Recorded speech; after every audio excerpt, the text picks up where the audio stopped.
2011 की जनगणना के मुताबिक मालवा की बेरोजगारी दर 6.7% है।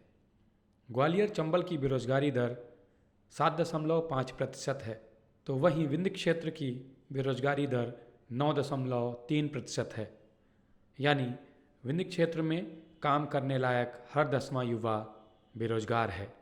रीवा जिले की कुल जनसंख्या 23,65,106 है, जिनमें से 1,11,186 लोगों ने फरवरी 2017 से 25 फरवरी 2022 तक रोजगार कार्यालय में पंजीयन करवाया है। इसी तरह सतना की जनसंख्या 22,28,935 है। इनमें से 1,42,058 लोगों ने रोजगार के लिए रजिस्ट्रेशन करवाया है। सीधी की कुल जनसंख्या 11,27,033 है, जिनमें से 39,326 लोगों ने रोजगार के लिए पंजीयन करवाया है। सिंगरौली की कुल जनसंख्या 11,78,273 है, जिनमें से कुल 29,556 लोगों ने रोजगार पाने के लिए रजिस्ट्रेशन करवाया है। शहडोल की कुल जनसंख्या 10,66,063 है, जिनमें से कुल 40,320 लोगों ने रोजगार पाने के लिए पंजीयन करवाया है। अनूपपुर की कुल जनसंख्या 9,02,73 है, जिनमें से कुल 24,656 लोगों ने रोजगार पाने के लिए पंजीयन करवाया है। उमरिया की कुल जनसंख्या 6,44,758 है, जिनमें से कुल 19,759 लोगों ने रोजगार पाने के लिए आवेदन किया।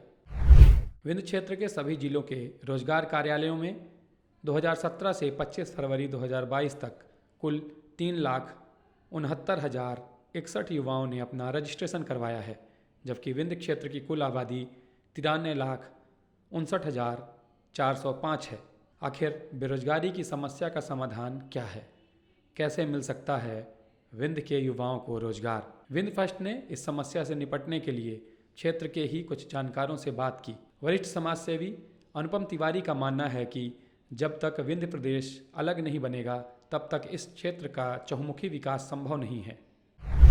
जो यहाँ की खनिज संपदा है, जो यहाँ का रेवेन्यू है, जो यहाँ की कृषि आय है, जो यहाँ के युवाओं की एक ताकत है, उन सब से जो लाभ मिलता है वो विंध्य को मिलना चाहिए, विंध्य क्षेत्र बनना चाहिए, विंध्य प्रदेश बनना चाहिए। इसके अलावा अगर देखा जाए तो विंध्य में जितने भी कल कारखाने हैं, उन कल कारखानों में, उन उद्योगों में विंध्य क्षेत्र के युवाओं को 100% रोजगार दिया जाना चाहिए।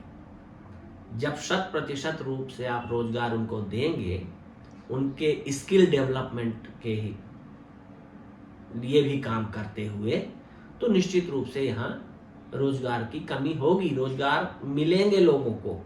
आज हमारा युवा तकनीकी और कई तरह के पाठ्यक्रमों में पढ़ाई करता है, डिग्रियां लेता है, और इसके बाद जब वो मैदान में आता है तो उसके पास रोजगार नहीं रहता। तो उसके लिए स्किल डेवलपमेंट करना जरूरी है, ऐसी शिक्षा जो रोजगारोन्मुखी हो। इसके बाद और भी बहुत सारी बातें हैं, जैसे एक बहुत बड़ा जो तबका है वो कृषि पर आधारित है।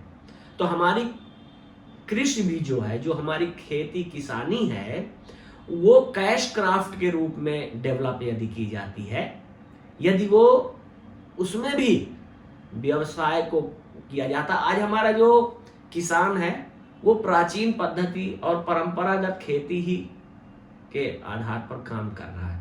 यदि उसमें भी आप कई जगह पढ़ते होंगे, किसी ने सोयाबीन की खेती किया, तो किसी ने फूलों की खेती किया, तो किसी ने कोई खेती किया, और वो बता रहे हैं तो हम साहब साल भर में 40 से 50 लाख रुपए कमा लेते हैं।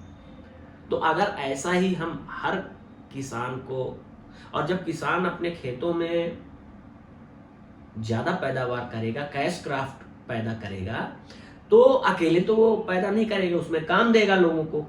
तो जो वहां का युवा है उसको कहीं बाहर नहीं जाना पड़ेगा, पलायन नहीं करना पड़ेगा। युवा सामाजिक कार्यकर्ता रोहन जॉन के मुताबिक विंध्य के युवाओं को रोजगार के अवसर दिलाने के लिए बेहतर शिक्षा व्यवस्था जरूरी है। शिक्षा संस्थान एक बहुत बड़ा माध्यम है रोजगार प्रदान करने का। बड़े बड़े कॉलेज में आप चले जाइए तो शिक्षा संस्थानों में एक प्लेसमेंट सेल नाम की एक सोसाइटी का गठन किया जाता है, जिनका सिर्फ और सिर्फ काम यही है कि जो उनके बच्चे हैं उनको किस तरीके से रोजगार प्रदान करें। ऐसे कम्युनिकेशन स्किल, ऐसे स्किल्स जो कि उनको रोजगार प्रदान करने की बहुत मदद करती है, प्लस ऐसी कंपनीज को अपने संस्थाओं में बुलाएं जो कि वो अपने हिसाब से अपनी ट्रेनिंग प्रोवाइड करे और अपने हिसाब से इंटरव्यू करके सेलेक्ट करे कि किन बच्चों को वो रोजगार प्रदान कर सकते हैं। हमारे में से हम एक इतने सारे उद्योगपति हैं, सब कोई अपना काम अपना रोजगार चला रहे हैं, लेकिन कोई भी शिक्षा के फील्ड में और ऐसे फील्ड में इन्वेस्ट नहीं करता है जो एक्चुअली यहाँ के युवाओं को रोजगार प्रदान करे। तो मैं एक गुजारिश भी करना चाहता हूँ लोगों से कि ये हमारे समाज की बहुत बड़ी जिम्मेदारी है कि आने वाली पीढ़ी को हमें रोजगार देना है, हमारे बच्चों को रोजगार मिले।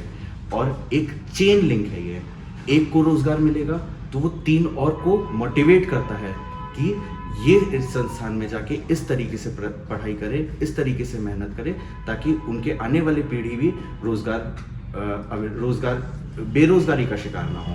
इसी तरह श्लेषा शुक्ला का मानना है सरकार लोगों को मुफ्त की योजनाएं देना बंद करे। मैम देखिए, बेरोजगारी मिटाने के लिए सिर्फ एक चीज़ है, लोगों को फ्री में बांटना बंद कर दीजिए। अगर हमारा प्रशासन, शासन, जो हमारे नेता हैं, जो हमारे बड़े स्तर के लोग हैं, अगर वो फ्री में देना बंद कर देते हैं, फ्री की जगह उन्हें देते हैं तो उनसे कुछ काम लेते हैं, तो बेरोजगारी खत्म ही हो जाएगी, क्योंकि सबको फ्री की आदत हो चुकी है। अगर हम फ्री पे कुछ भी ले रहे हैं तो हम काम कैसे कर सकते हैं? कोई भी काम क्यों करेगा? काम बहुत कम गिने चुने, जैसे मैं बोली, बहुत गिने चुने लोग ही काम करते हैं, उसके सिवा सबको मिलता रहता है। तो सबको सोचते कि चलो मिल रहा है, एक लेवल उनका पूरा हो रहा है। फिर जो उनकी शौक है वो किसी काम ना करके वो अलग चीज़ों पे जाते हैं, चोरी है और कोई चीज़ें ऐसे गलत काम है, इन चीज़ों पे जाते हैं, क्योंकि इन चीज़ों में ज़्यादा पैसे मिल जाते हैं, जल्दी मिल जाते हैं लोगों को। तो लोगों को मेहनत नहीं करनी होती है, क्योंकि चीज़ें तो उनको एक जो डेली बेसिस चीज़ें हैं वो प्रशासन शासन के थ्रू पूरी हो जाती हैं, इतनी सारी योजनाएं हैं, इतनी सारी चीज़ें उनको मिल जाती है।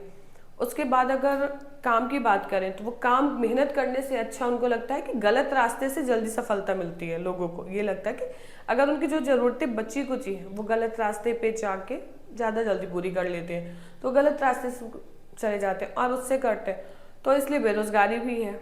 बेरोजगारी दूर करने के एक्शन पॉइंट: अलग विंध्य प्रदेश बनाना, कल कारखानों में 100% रोजगार स्थानीय युवाओं को, कृषि को क्रैश क्रॉप के रूप में विकसित करना, शिक्षण संस्थानों में कौशल विकास पर जोर, मुफ्त की योजनाएं बंद हों।